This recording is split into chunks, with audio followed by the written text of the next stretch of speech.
like Marie said, that guy's not having a good day. But he's a sport fisher, which means he was probably traveling at a high rate of speed compared to us anyway. And for whatever reason went outside the markers.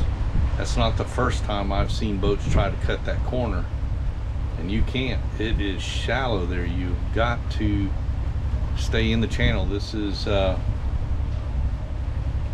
just south of St. Andrews Sound off of Cumberland Island, and it's well marked, but for whatever reason he went outside the markers.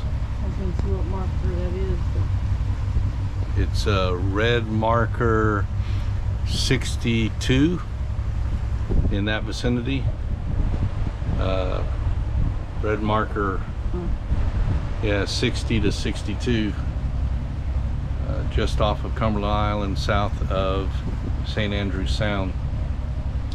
You can't cut that corner. It's a shallow sandbar, but he apparently tried, and he's underwater now. He's just barely outside of it. Yeah, didn't take much. Hi, I'm Ron. And I'm Marie. 10 years ago, we bought a broken down trawler for $4,000. And nothing worked, not even the kitchen sink. After a lot of hard work and help from our friends and family, we moved aboard Elixir full time. And now we are cruising this old boat while the work and fun continues. So subscribe and give us a like and come along with us cruising this old boat. It is just beyond hot out here, and it's not so much the heat, but it's also the humidity. Sorry about this. Boat hair don't care. Yeah, and high temperatures, high humidity, and no breeze. No breeze. Look at this birdie here. Anyway, I'm going up above because we are getting ready to go to a dock, and I gotta get some fresh air before I catch the lines.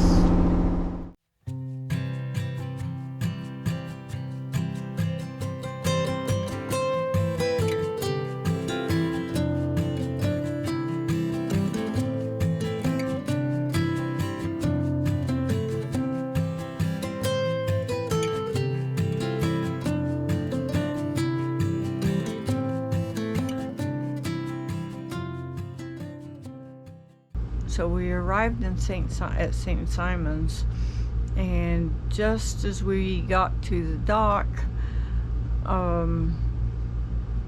were you in forward, Ron?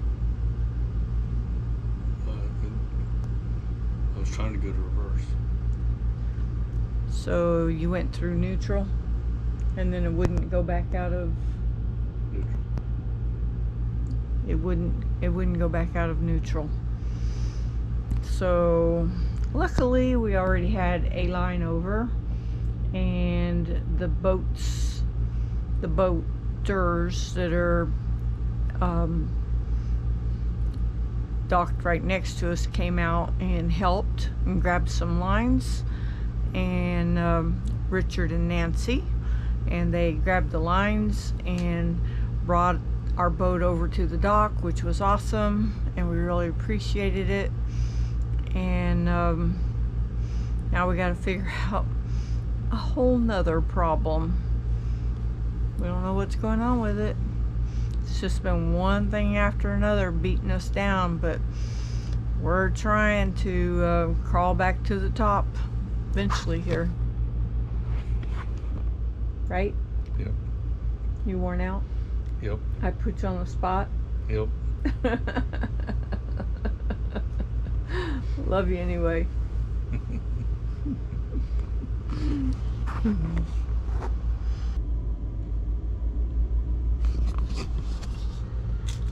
Ron made dinner tonight. Actually, he's made dinner the last 2 or 3 nights, I think. Hasn't it been? A couple of nights anyway. I don't count. You don't count? I've been doing lunches and he's been doing the dinners. Lunches are easier. I've been getting spoiled here.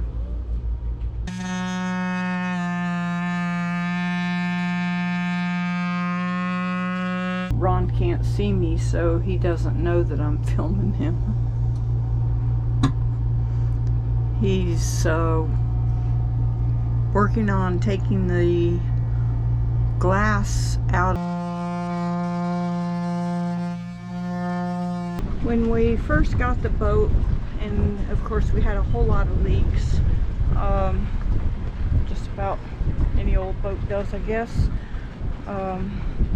if it hadn't been being taken care of, which in this case this one hadn't been.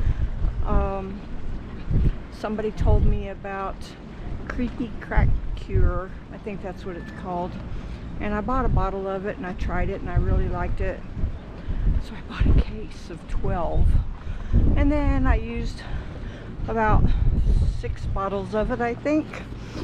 And I was putting the Creepy Crack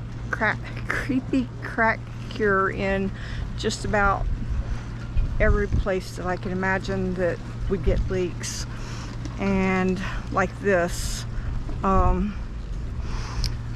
these cracks around here, around the window where the quarter round is.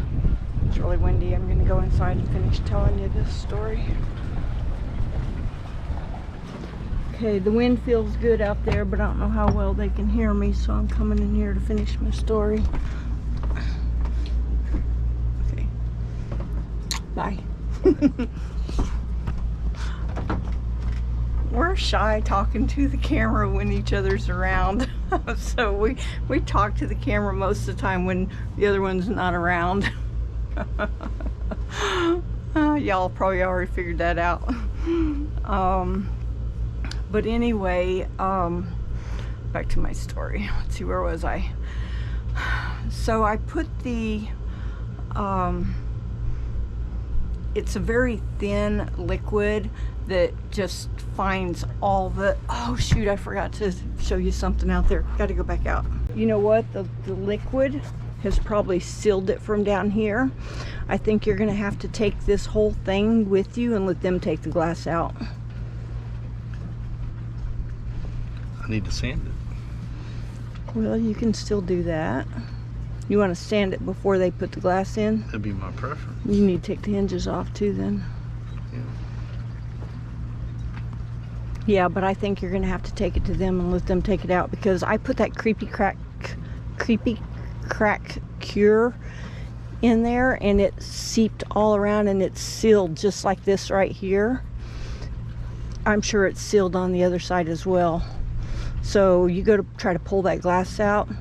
I mean, if you have one of the suction things to lift it up, but I bet it's gonna be attached on the inside as well.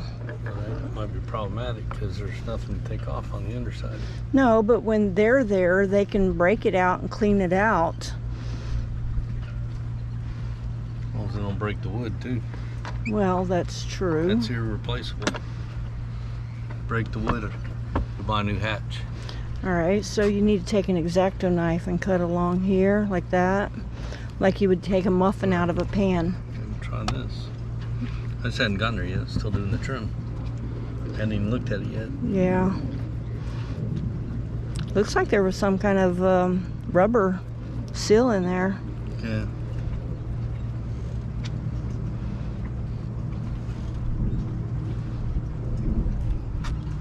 Well, no, that's just glue. That's just glue? Yeah. Oh. It's just, you know, like silicone. Yeah. And it's just turned dark from dirt or whatever over the years? It's probably not actually silicone, but I mean, it's some sort kind of of sealant like that. Yeah. Alright, get the last one off.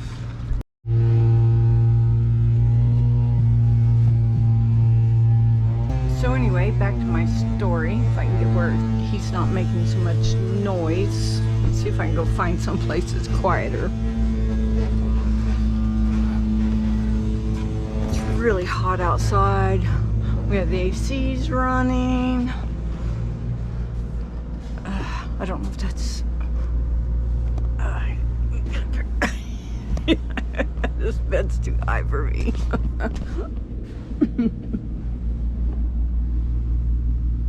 Okay. I should restart the camera. Okay, so anyway, to go back to my story, when I first got that stuff, I went around the boat putting it everywhere that it would seep in. Just about anywhere and everywhere it would seep in. I'm sure a lot of places I shouldn't have. And one of them I shouldn't have was near glass. So if you use that product, it might be an awesome product. I guess it is an awesome product, but don't use it around old glass, because the glass, it will seep into all of the pores and all of the veins of the glass, like you can see here. It literally ruined the glass. The glass was old and needed to be replaced anyway, so it just, you know, and we're gonna put tinted glass in to help with the heat in the boat. And but anyway, I just wanted to point out that that's what that is all around that glass. The edges of that glass is from me putting that the stuff that seeps into, I mean, it seeps in, it's so thin, it seeps into any and every little crack that you can imagine. So if you've got cracks that you need to seal that you can't get to very easily, that stuff will work great. But just I would suggest not to use it around glass, or especially old glass. I don't know how it would do around new glass, but anywhere and everywhere that I used it around glass, it did damage. Let me see if I can find another one. I'll go to this window right over here. See how it did? How it turned brown? And that's our cord, that's not it, but I'm looking against the light, so I'm not sure how well you can see. And I put it up in here, you know, in the wood up above outside, and yet it seeped all the way in. And anything that seeped onto the glass, I cleaned it at the time that it seeped. And I went back even and was cleaning it and trying to scrape it. But this is inside the glass. You cannot scrape it off on the outside of the glass. It's not something you can take a razor and scrape it off. That is actually inside the glass, in the pores. We are planning on replacing all of the windows, but in the meantime it just doesn't look good. And you can't clean it off from the outside. You can't clean it off from the inside because it's seeped inside the glass. Thanks for watching.